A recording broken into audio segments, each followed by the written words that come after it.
I'd like to show you a piece called Letters from Leibniz, a slideshow of 500 digital collages. Yeah, 500. So you're not expected to watch the whole thing at once. And that would take 71 minutes. That's the running time because each image lasts 8.5 seconds. But hopefully it's interesting to watch it for a couple of minutes. And then if you come back to it later on, it starts at a random image, which you probably haven't seen. So the idea is it repays multiple visits. And what it's sampling are 238 images of Gottfried Wilhelm Leibniz's handwritten notes. Gottfried Wilhelm Leibniz, famous mathematician and philosopher. He lived 1646 to 1716, so about 300 years ago. He invented calculus. He co-invented it with Sir Isaac Newton, independently of Newton. Neither knew what the other was doing. So calculus was a big thing with Leibniz, but he also pioneered linear algebra, which, if you don't know what that is, let's just say it's the mathematics of matrices. So Neo would be interested in that. Everybody knows what a matrix is. It's basically just a grid of numbers. Matrices are fundamental to the representation of pretty much everything in computers. And that's another thing that Leibniz was really interested in way back in the 1600s. Was the notion of a computer. Of course, there weren't any computers of the modern variety around then, but he had some very sophisticated ideas of what a computer should be able to do. He thought that it should be theoretically possible to mechanize reason, to mechanize logic, and he thought to get machines to reason perfectly if they had access to a universal language in which everything under the sun was coded, was represented accurately, so that he even thought it should be possible to have machines such that when statesmen got together to solve the problems of the world, they would sit down and say, let us calculate, and bring out the machines to help them. We don't, of course, see that happening anytime soon. They do probably have their various computer simulations that they bring to their meetings, but nothing that, will allow them to solve the problems of the world quite as easily as one would hope. In the early days of technology, there's a lot of naivety as to just exactly what is possible. Well, he was very optimistic about what could be possible. In fact, if you don't know anything else about Leibniz, you might know that he was a philosopher who said that we lived in the best of all possible worlds. But his work is fascinating. His mathematics he's considered to be one of the best mathematicians ever in the world. And as a philosopher, he's one of the big three of his age, the other two being Spinoza and Descartes.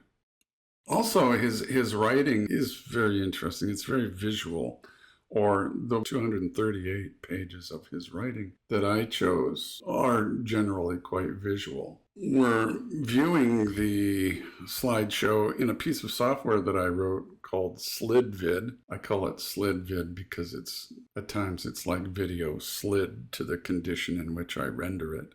Yes, the program is called SlidVid, and if you mouse down towards the bottom, then you get various controls. If I click this, then it brings up a text that I wrote about it.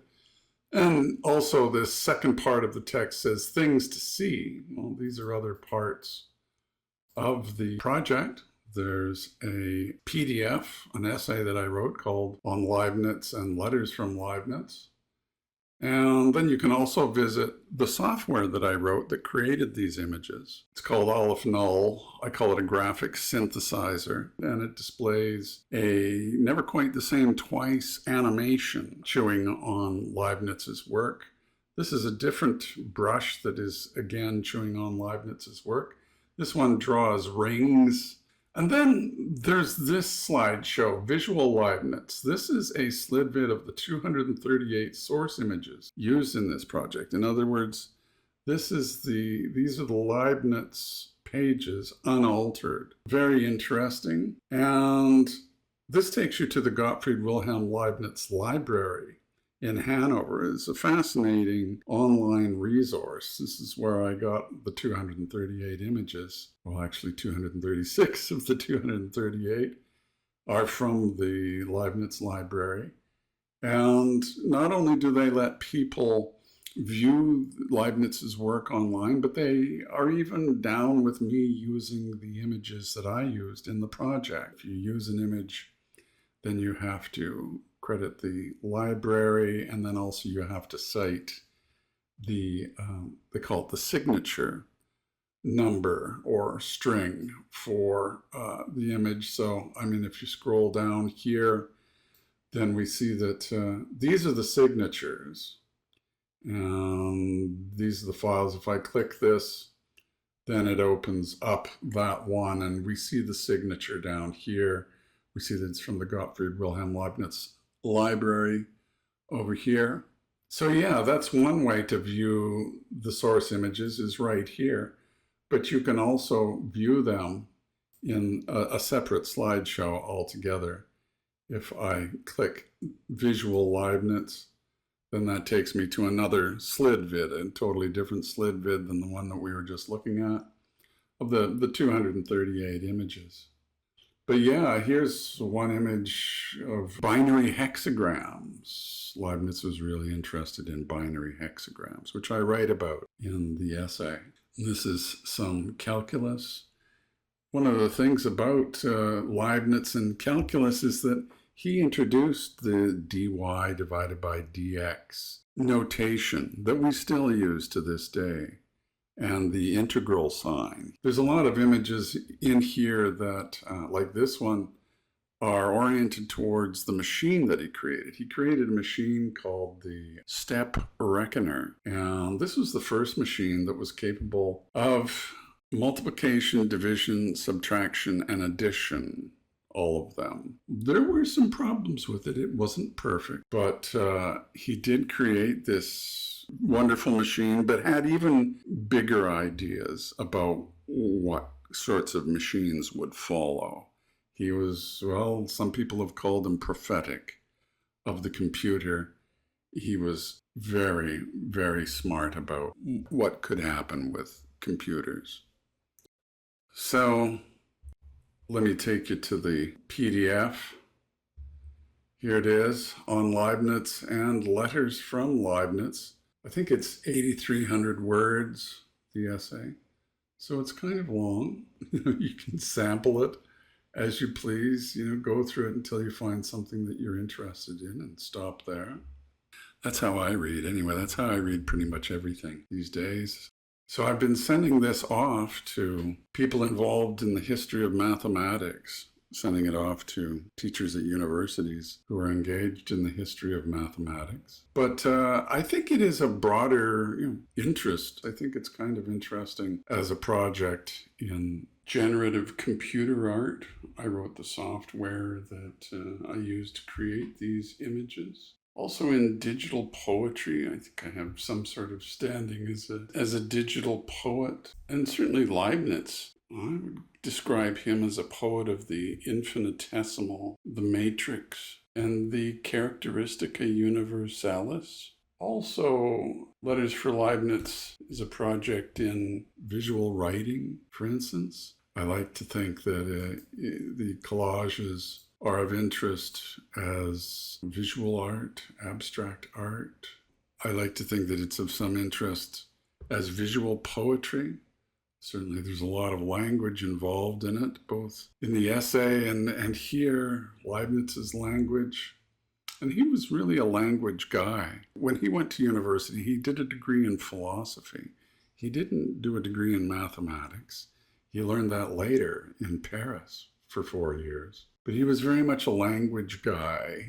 He had this dream of creating a universal language in which each thing under the sun, every possible thing, could be represented in this universal language. And this universal language would be used in his machine to reason perfectly about anything. So yes, he was very much a language guy. He was interested in the algebraization of calculus to bring that into the same realm as Descartes had brought the algebraization of the conic section. If you remember anything from grade 9 math on, you may recall graphing things, lines and parabolas and circles and ellipses and hyperbolas, the conic sections, in other words, in these Cartesian coordinate systems.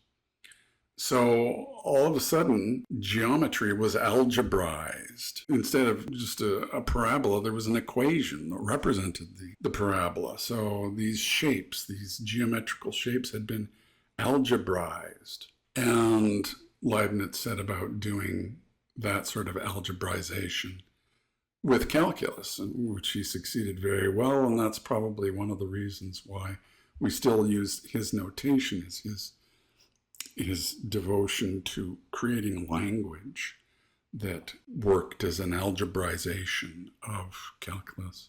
There are some interesting subsequences of images in Letters from Leibniz.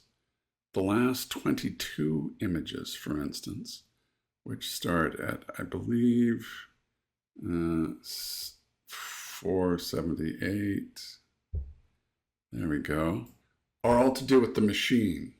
I got these 24 images of Leibniz where he's writing about, talking about the step reckoner and other of his plans. This subsequence is all about that. And there's another subsequence, an earlier subsequence that deals with linear algebra. I think there's a subsequence of 14 images that deal with linear algebra, which he pioneered. He did work with determinants, apparently.